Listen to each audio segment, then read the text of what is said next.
দক্ষিণেশ্বরে সারদা মায়ের থাকার ব্যবস্থা নহবত বাড়িতেই করা হলো। 1847 সালে রানী রাসমণি গঙ্গা তীরের কুঠিবাড়ির সঙ্গে 20 একরের এই জমি কেনেন, যেটি আগে সুপ্রিম কোর্টের অ্যাটর্নি জেমস হেস্টি সাহেবের ছিল। তখন এই স্থান সাহেবান বাগিচা বলে পরিচিত ছিল।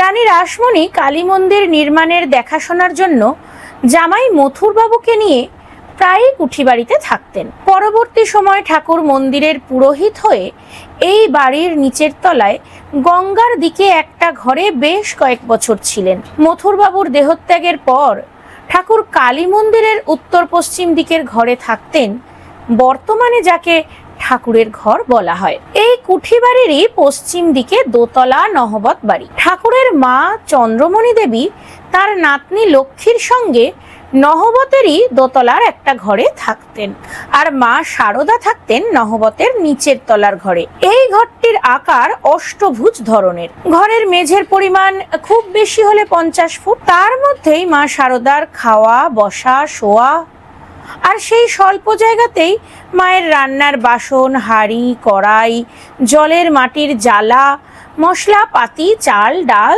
তেল, নুন সব এক কোণে থাকতো।